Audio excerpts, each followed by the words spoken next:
Assalamu alaikum and good morning. So today I'm going to go through the questions that you have voted for from exercise 11.1.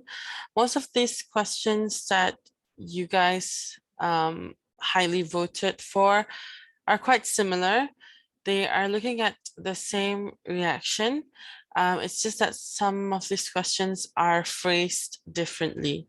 Okay, so let's start. For question 7, which properties of hydrogen halides steadily increase in the sequence of HCl, HBr, and HI? So we're looking at halides and their property as you go down the group. So we know that halides act as reducing agent. And as you go down the group, the reducing, the strength of the reducing power increases. Okay. Let's look at the first option, bond length. Yes, the bond length increases because the size of the iodine increases. The iodine increases because there are additional shells as you go down the group. The ease of oxidation. So ease of oxidation is related to the reducing power of the halides, because when halides reduce other species, they themselves gets oxidized. So if they have strong reducing power, so that means they themselves get oxidized easily as well. So ease of oxidation is proportional to your reducing power.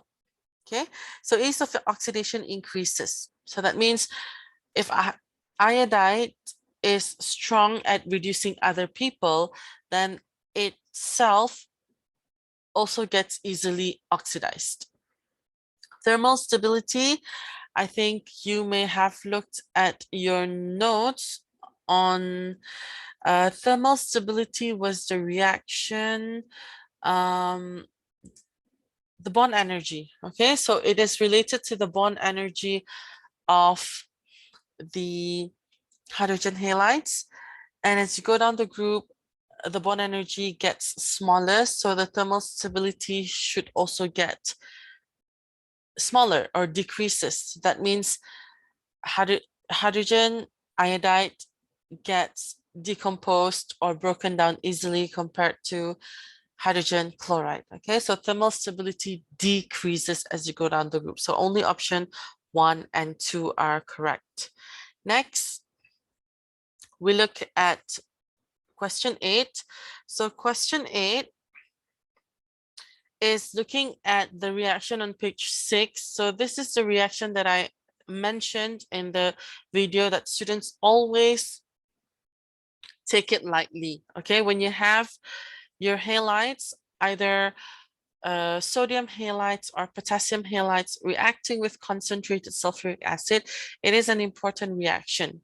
Okay, when halogen sodium salts, so that's like sodium halides, whether it's sodium bromide, sodium chloride, sodium iodide, reacts with concentrated sulfuric acid, which of the halides which of the halide, chloride, bromide, or iodide act as a reducing agent? As I've mentioned earlier, that the power of reducing increases as you go down the group, and so hydrogen iodides are strong reducing agent. Hydrogen bromide is also a strong reducing agent. However, hydrogen chloride is not a strong reducing agent. They do not act as a reducing agent. That's why when you have your sodium chloride reacting with sulfuric acid, you've got sodium hydrogen sulfate. That's quite standard. Everyone will produce that. And this HCl, if HCl was a more powerful reducing agent, it can react with sulfuric acid. It can reduce the sulfur in the sulfuric acid further. However, there's no further reaction, which comes to show that the chloride ion is not great at reducing other species. Whereas if you look at in the case of bromide, if you use sodium bromide as your sodium halide salts, you would get, but you will not be able to see, because the moment you form hydrogen bromide in your mixture, it will react with the sulfuric acid. It will reduce the sulfur in the sulfuric acid while itself is being oxidized. So we've got bromide being oxidized to bromine, Br2, whereas your sulfur in sulfuric acid will be reduced to sulfur dioxide in SO2. Okay, likewise for iodide as well. Iodide is able to reduce your sulfur into SO2, H2S, and even sulfur. So that means only 2 and 3 can react as a reducing agent. Chloride does not react as a reducing agent because the power or the strength is weak. For question 9, when a hot platinum wire is plunged into a test of hydrogen chloride, no change occurs. However, if the experiment is repeated with hydrogen iodide, the gas is decomposed into its elements. So this is again related to the thermal stability of the hydrogen halides, which is on page 4. Sorry, it shouldn't be page 6. It should be page 4 of your notes. I'll change that.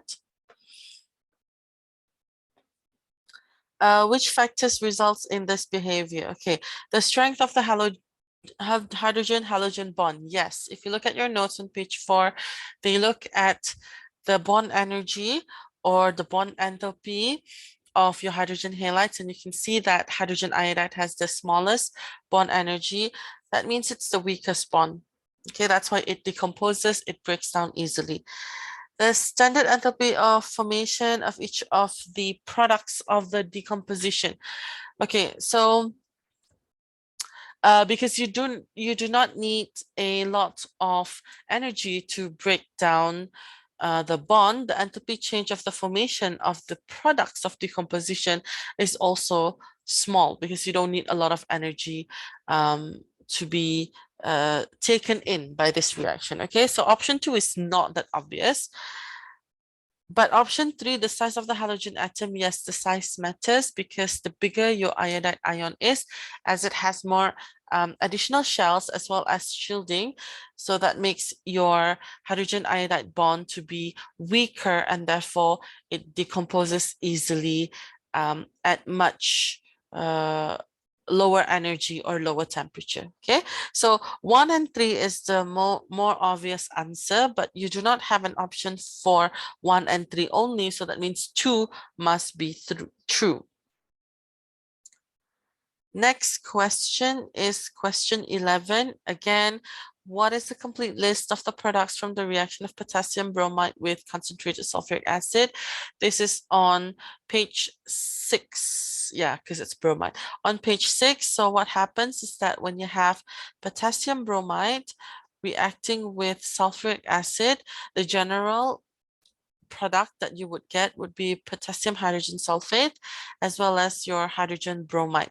Your hydrogen bromide is a stronger reducing agent that it reacts with the sulfuric acid further to reduce the sulfur in the sulfuric acid into sulfur dioxide. Okay, so the answer is you would get potassium hydrogen sulfate, you would get hydrogen bromide, you would get bromine, water, and sulfur dioxide. Okay, even though we say that the moment you have hydrogen bromide forming, it will almost immediately react with the sulfuric acid, but of course at one particular random time there will also be potassium hydrogen sulfate and the hydrogen bromide gas that hasn't reacted with the sulfuric acid yet. So that's answer, the answer is A. Next question is question 14. Astatine is the element below iodine in group 17 of the periodic table. So we did not cover astatine, but we can sort of predict the behavior or the characteristic of astatine following the trend, because we know that it sits below iodine. First option, silver acetate reacts with dilute aqueous ammonia in excess to form a solution of soluble complex. Okay, so this is for the reaction on page 5, where you are looking at the test of your halide ions, you add your silver nitrate and then you add the ammonia to test for the solubility. It is the exact same procedure that you would do when you do qualitative analysis in your practical, okay? So what happens if you go back to your notes on page 5, you will see that whenever you form a silver iodide, it remains insoluble in both diluted ammonia or concentrated ammonia. So that means if you imagine astatine to form a precipitate with silver ions, we don't know what the color is, but we know that it will form a precipitate called silver astatide, okay? And because it sits below iodine or iodide, then you would imagine it to be insoluble. It remains insoluble. Okay, so option 1 is wrong because it's saying that it would dissolve in ammonia, but it wouldn't. It wouldn't dissolve in ammonia for both dilute or concentrated. Now, I've noticed that the answer that I gave you is actually wrong. The answer is B. So I'll skip that first. I move on to C. Astatine and aqueous potassium chloride react to form aqueous potassium acetate and chlorine. This is displacement reaction. Displacement reaction is on page 3 of your notes. So this is page 3 and it is the displacement reaction. So the rule for a displacement reaction is the more reactive halogen will displace the less reactive halides. Okay, in this case, you've got astatine, which is a less reactive halogen, to displace chloride, which is the more reactive halide. So that is wrong. Okay, it should be the other way around. Chlorine will displace acetate, but astatine cannot displace chloride. So there's a difference. Potassium acetate and hot dilute sulfuric acid react to form white fumes of only hydrogen acetate. No, potassium acetate, when it reacts with hot dilute sulfuric acid, according to the reaction that you saw in page 6 again, you would imagine that it produced potassium hydrogen sulfate as well as hydrogen acetate. Okay, hydrogen acetate is a strong reducing agent. It will react with sulfuric acid. It will reduce sulfuric acid. It will reduce the sulfur in the sulfuric acid to many products or many species, even more than what iodide did. So to say that potassium acetate and hot dilute sulfuric acid reacts only to stop at the first reaction or the first step is wrong because it continues to react further. So the answer is B, not D, okay? So sodium acetate and hot concentrated sulfuric acid react to form astatine. Yes, just like iodide will react with concentrated sulfuric acid to eventually form iodine. So you would imagine that acetate would be better at doing this because acetate is a stronger reducing agent than iodide. Next question is question 16. Now I have to admit that question 16 is a little bit, actually it's very, very tricky and very difficult, okay? The answer is D. Let's go through this reaction. So this reaction is again the reaction on page 6 where you have your sodium halides reacting with sulfuric acid separately, and then your sodium halides reacting with phosphoric acid separately. Now I have written down the equation of what's happening in this reaction actually. So I'll move down here, okay? So this is what happens. When sodium bromide reacts with sulfuric acid, we've got an acid-base reaction where we form the hydrogen bromide molecule or hydrogen bromide gas.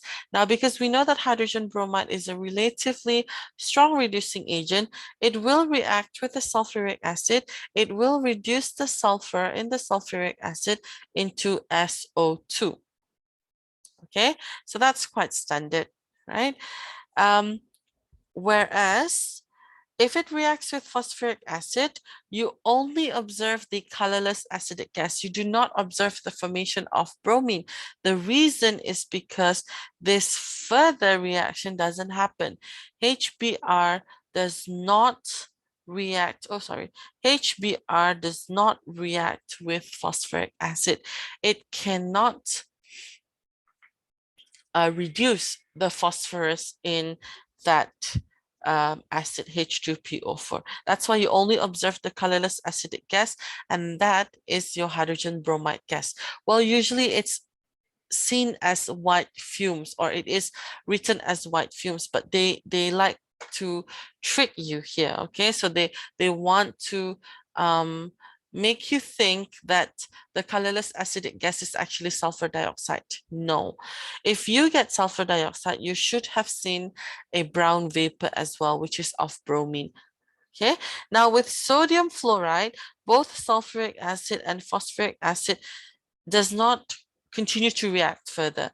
Only the first reaction happen, or the first step happens, where it's an acid-base reaction. You've got a salt, sodium hydrogen sulfate, and you've got your hydrogen halides, which is the hydrogen fluorides. They appear as the colorless acidic gas. Okay, so they wouldn't, they do not react further, they don't get oxidized, and they don't reduce sulfur and phosphorus in a further reaction. Okay, so option 1, a concentrated phosphoric acid is a stronger oxidizing agent than concentrated sulfur. Wrong, because sulfuric acid is the stronger oxidizing agent, as it can react with hydrogen bromide. Okay, now don't get confused. Our hydrogen bromide is a reducing agent, and sulfuric acid would be an oxidizing agent. Okay, the answer is D. The second statement, concentrated phosphoric acid is a stronger oxidizing agent than bromine. Okay, so again, no, because there is no further reaction happening here. Okay, C, concentrated sulfuric acid is a stronger oxidizing agent than fluorine. Again, no reaction. Concentrated sulfuric acid is a stronger oxidizing agent than bromine. Okay, so earlier on, I said that hydrogen bromide is a reducing agent and sulfuric acid is an oxidizing agent. And it's true that sulfuric acid is a stronger oxidizing agent than bromine, not bromide. Okay, if you're talking about bromide, bromide doesn't act as an oxidizing agent, it acts as a reducing agent. Okay, but I'm still a little bit how do I say this? Not concrete. Okay, so question 16 is a little bit confusing, right? Moving on to question 17, an unlabeled powder is known to be either a single sodium halide or a mixture of two different halides. Okay, so you add silver nitrate and then you see a pale yellow precipitate. This is the qualitative analysis test. To test for your halides, you add silver nitrate or silver ions. Whenever you see a yellow precipitate, it indicates that iodide is present. Okay, and then when you add ammonia, the precipitate partly dissolve. If you look at page 3 of your notes, sorry, no, not page 3, page 5 of your notes, page 6, no, page 5. Okay, page 5 of your notes, if you look at the observation when halide ions react with silver nitrate, when you add ammonia, the yellow precipitate should not dissolve, whether you use concentrated or dilute ammonia. But here you see that partly dissolved, okay, partly soluble. And if you look at the table, only white precipitate of silver chloride and cream precipitate of silver bromide dissolve in ammonia. Okay, for chloride, it doesn't matter dilute or concentrated, but for silver bromide, it has to be concentrated ammonia. So that means you have a precipitate that is partially soluble or soluble. So it's either bromide or chloride is present together with the iodide as well. Okay, so it's not just sodium iodide. If it's just sodium iodide, then you wouldn't see that solubility. That solubility is either caused by bromide or chloride. Sodium bromide only? Nope, because we've got a yellow precipitate. A mixture of sodium chloride and sodium bromide? No, because I've got yellow precipitate. And yellow precipitate indicates the presence of my iodide ion. So that leaves me with option D, okay, where the yellow precipitate is caused by my iodide, and then the partially soluble is caused by my sodium chloride being dissolved or being soluble in the aqueous ammonia solution. All right. Moving on to question 8. This question is potassium chloride. Observations X and Y are made at the end of each experiment. Okay, so we've got a potassium chloride here. The potassium chloride is dissolved in aqueous silver nitrate. Again, this is the test for your qualitative analysis notes. Reaction on page 5. When you add potassium chloride to silver nitrate, you would first produce white precipitate. Okay, and then you add aqueous ammonia. After adding aqueous ammonia, the white precipitate will dissolve. So when you dissolve white precipitate, your solution would remain colorless. Okay, so X has to be colorless solution. Concentrated sulfuric acid is added to the potassium chloride. So this is reaction on page 6 again, where you've got a metal halides reacting with your sulfuric acid.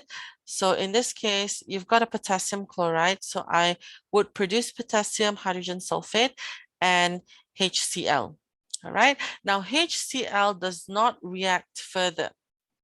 Please bear in mind, does not react further, or we say does not reduce H2SO4. All right, so potassium hydrogen sulfate is a colorless solution. Hydrogen chloride gas is fume, okay, but we're not observing fume here. So observation Y has to be colorless solution, okay? And that colorless solution is produced by the potassium hydrogen sulfate as well as the HCl, which eventually will end up as just escaping, okay? Next, question 19 is again about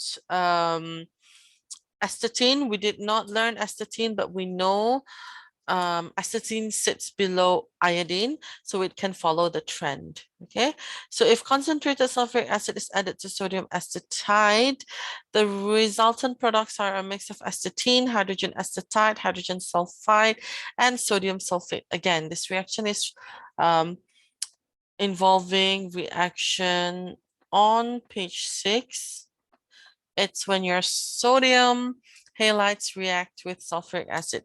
Which product is formed by the oxidation of one of the constituents of the sodium acetate? Now you need to understand which one or who is being oxidized and who is being reduced, okay? So in this case, your acetate is being oxidized and your sulfur is being reduced. And that is important because the question is asking about oxidation. So oxidation, we should only be looking at acetate going into astatine, this one, all right?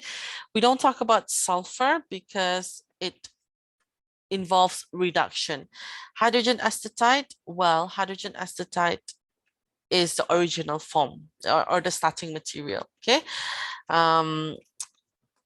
What I mean by the hydrogen acetate is this one. It's not strictly the starting material, but it's like the intermediate, okay? Next question, and hopefully this will be the last, all right? Two students were asked to draw bar charts to represent how some properties and their compounds differ in magnitude. Okay, so we're looking at, as you go down the group, chlorine. For student R, we're looking at chlorine, bromine, and iodine molecule. As for student S, we are looking at the chloride, bromide, and iodide solubility, okay? If you look on page 5, you would notice that solubility of your silver halides